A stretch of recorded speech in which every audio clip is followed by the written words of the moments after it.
Líder, o presidente da Câmara não recepcionou bem as alternativas para a questão do IOF. Vocês estão discutindo isso com os senadores? Como é que foi a recepção daqui, desde domingo? O governo está preparando as medidas. Tudo que o governo vai encaminhar, tudo que o ministro Haddad está balizando, é a partir da reunião que ocorreu no último domingo, à noite, durante 5, 6 horas, na residência oficial da presidência da Câmara, com líderes da Câmara e do Senado. O que foi debatido lá é basicamente as alternativas que o governo está encaminhando, que o ministro Haddad está encaminhando para colocar o orçamento de pé. Ainda falta, obviamente, alguns ajustes finais do texto, mas tudo é com base no que já foi dito, no que já foi conversado. E eu acho que é razoável. Nós queremos ter um debate com a sociedade brasileira sobre alguns temas. Nós acreditamos que é razoável aumentar a tributação sobre as bets, que tem, inclusive, trazido para os brasileiros uma gravíssima epidemia. É óbvio que esse tipo de atividade tem que ser encaixado em um tributo seletivo, assim como é o cigarro, assim como são as bebidas, porque são nocivas à saúde dos brasileiros. Então, mais do que algum ajuste tributário, isso é um ajuste de justiça, de proteção à saúde dos brasileiros, para falar em relação às bets. Consideramos razoável o debate sobre a CSLL, porque, convenhamos, os nossos bancos têm tido recordes constantes de lucro. Então é razoável apresentar uma proposta que melhore a tributação. Em outras palavras, o que estamos querendo debater é o seguinte: nós temos, como foi dito já pelo ministro Haddad, nós temos um condomínio no Brasil. A gente está propondo que o andar de cima pague um pouquinho mais para sustentar esse condomínio. Mas, o líder, existe a resistência de alguns partidos progressistas, União, a fala do próprio Hugo Mota, republicanos também devem se reunir para deliberar sobre o tema. Como vocês estão vendo essas resistências de bancadas que impactam em votos? É natural. As medidas sendo encaminhadas, vamos contar os votos que temos, vamos pedir o apoio dos partidos que estão na base aliada. Eu acho que é um momento de um debate importante para o Brasil. Alguns propõem que os mais pobres, os que estão no benefício de proteção continuada, os que estão no salário mínimo, paguem mais. A gente está querendo fazer um ajuste por cima. Se fala em corte de gastos, nós estamos querendo fazer um corte de gastos nas bets, nos lucros dos bancos. Eu acho que é natural que em um país que é um dos 10 mais desiguais do planeta, o andar de cima pague um pouquinho mais para poder garantir o equilíbrio orçamentário. E nós estamos falando de um país que está no melhor momento econômico, gente. A inflação ontem foi abaixo do que o mercado previa. O dólar teve a 10ª queda continuada. O crescimento econômico está quase a 6%. O nível de emprego está quase caminhando para o plano emprego. Ora, do que nós estamos falando? A gente está falando de um Brasil que está no melhor momento econômico. A gente vai pedir, obviamente, a sensibilidade do Congresso para que esse momento econômico tenha continuidade, tenha sequência. A decisão do ministro Gino ontem sobre emenda, a senhora acredita que pode atrapalhar a conversa? Eu acho que isso não tem nada a ver. Não tem relação alguma com o debate concreto. Surgiu esse comentário ainda ontem pela manhã, mas basta nós todos lermos qual foi a decisão. Uma decisão protocolar, estabelecendo um prazo de informações de 10 dias, é uma decisão protocolar. Eu acho que isso não é algo que está no debate. Primeiro, não está no debate porque é uma decisão do Supremo Tribunal Federal. Não tem a ver com o Executivo, não tem a ver da relação do Executivo com o Legislativo. Segundo, que eu não vi nenhum impacto concreto do despacho protocolar, não é nem decisão, do ministro Flávio Dino sobre as emendas parlamentares e sobre o Congresso. Eu acho que isso aí é um falso debate. Eu acho que o debate concreto é das medidas do governo. Então, eu acho que vamos debater as medidas do governo. O governo vai encaminhar as medidas para cá, mas nós topamos debater as medidas do governo e eu acho que é um debate que tem que ter com o Congresso Nacional e tem que ter com a sociedade brasileira. Qual é a estrutura dessa reunião agora? Era uma reunião de líderes normal ou isso estava sendo levado? Não foi tratado isso agora. Nós vamos ter a reunião de líderes ordinária amanhã pela manhã na residência oficial do Senado, presidida pelo presidente Davi. Não, assim, os temas relativos basicamente, às medidas que o governo está adotando, não foi tema de debate agora, de encaminhamento agora não. Eu acho que nós estamos à disposição para debater com a Câmara, mas enfim, eu acho que temos uma relação bem pacificada no diálogo aqui com os líderes do Senado. Senador, e sobre a sessão do Congresso por vir, como é que o governo está se preparando para essa sessão com relação aos vetos, principalmente, o senhor falou até do BPC? Então, nós tivemos um debate já com os líderes da Câmara, eu acho que vamos construir um bom acordo em relação aos vetos para a sessão de terça-feira. Vai estar mantida? Desculpa, senador, está mantida? Está mantidíssima. E aí vai ter a leitura do requerimento da CPMI? Por óbvio, o requerimento foi protocolado, o requerimento tem que ser lido por determinação constitucional e regimental pelo presidente do Congresso na primeira sessão do Congresso. A primeira sessão do Congresso será terça, então será lido. Voltando sobre emendas, o pedido do ministro Dino, ele fala que mais de 300 emendas de comissão que foram empenhadas pelo governo, então são vários bilhões ali que foram empenhados, eles estão em desconformidade, eles não estão... Na verdade, se nós vermos, essa é a alegação que chegou até o ministro Dino. Basta ler a decisão. Essa é a alegação apresentada pela Transparência Brasil, pela Transparência Internacional, enfim, essa é a alegação apresentada por eles. O que o ministro faz é o relato da alegação deles e dá em seguida o encaminhamento. Inclusive pergunta, essas eventuais emendas ocorreram, foram executadas? Onde elas foram executadas? Foi em RP8, RP7, RP2? Né? Até aponta para ver se tem alguma anormalidade ou não em relação a isso. E por último, dá um despacho pedindo uma manifestação das partes em 10 dias.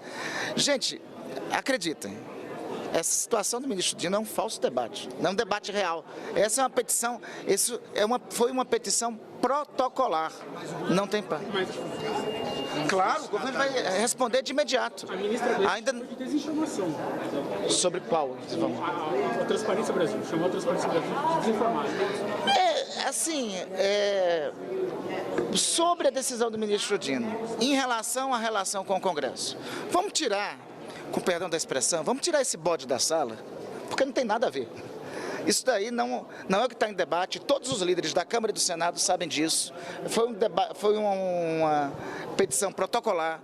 O ministro pediu manifestação do Congresso Nacional e, sobretudo, do Executivo. O Executivo vai responder, vai manifestar e esclarecer do que se trata. Que não se trata, não tem nenhuma relação com o que é alegado pela transparência, que eu concordo com o que a ministra Gleisi falou. É um ato de desinformação por parte desta organização. Então, em relação aos vetos, tem um veto do BPC, né? No caso, o veto do governo, tem um clima para derrubar... Esse veto deverá ser sobrestado. Esse veto deverá ser sobrestado. Do FIAG. Qual deles? Do FIAG. Não, enfim, esse aí nós vamos ainda detalhar o debate, sobretudo com a Frente Parlamentar da Agricultura. Sobre o BPC, posso dizer que será sobrestado. Isso significa o quê mesmo? Eólica não será apreciado nessa sessão do Congresso. Eólica offshore também será sobrestado. Não será apreciado nessa sessão do Congresso. É a intenção do governo e foi pactuado isso com os líderes da base de apoio ao governo na Câmara dos Deputados ainda há pouco. Quantos vetos, então, a gente está falando para a sessão? Nós estamos falando de 64 vetos ao todo. Desses 64 vetos, nós vamos manter o sobrestamento de alguns desses vetos e outros, o governo chancelará.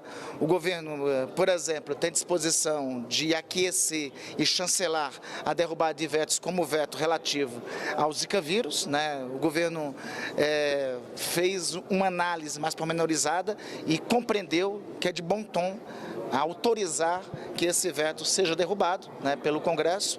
Então, alguns vetos serão derrubados e outros, houve já um acordo prévio com os líderes da Câmara pela derrubada e pela manutenção. Eu ainda tenho alguns diálogos a processar sobre os vetos.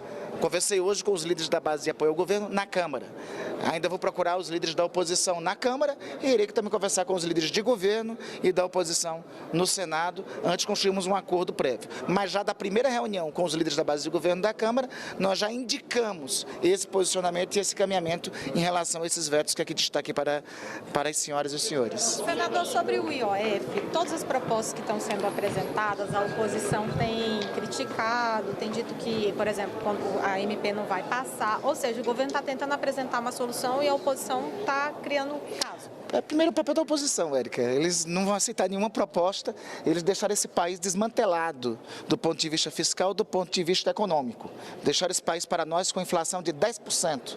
É sempre bom lembrar isso. Era essa a situação que eles deixaram. Obviamente que eles vão se opor a qualquer tipo de medida que seja tomada para ajustar a peça orçamentária relativa a esse ano, né? Nós vamos continuar contando com a base de apoio ao governo para aprovar essas medidas. Mas nas conversas, por exemplo, com os líderes da Câmara, com o Hugo Mota, que em tese é aliado, mas que tem criticado bastante essas soluções, o Congresso não é cobrado pelo governo sobre reforma da Previdência dos militares ou supersalários, que são projetos que o governo queria investir, mas que estão parados aqui? O governo tem insistido em relação a todos esses temas. O governo atendeu à sensibilidade do Congresso relativo ao IOF. O ministro Haddad teve, só na semana passada, 3 reuniões, uma reunião com os presidentes das casas, com os líderes do governo, teve depois uma reunião junto com o presidente da República, junto com os presidentes das casas, e teve depois uma terceira reunião no domingo que vocês acompanharam com todos os líderes da base de apoio ao governo da Câmara e do Senado, apontando alternativas.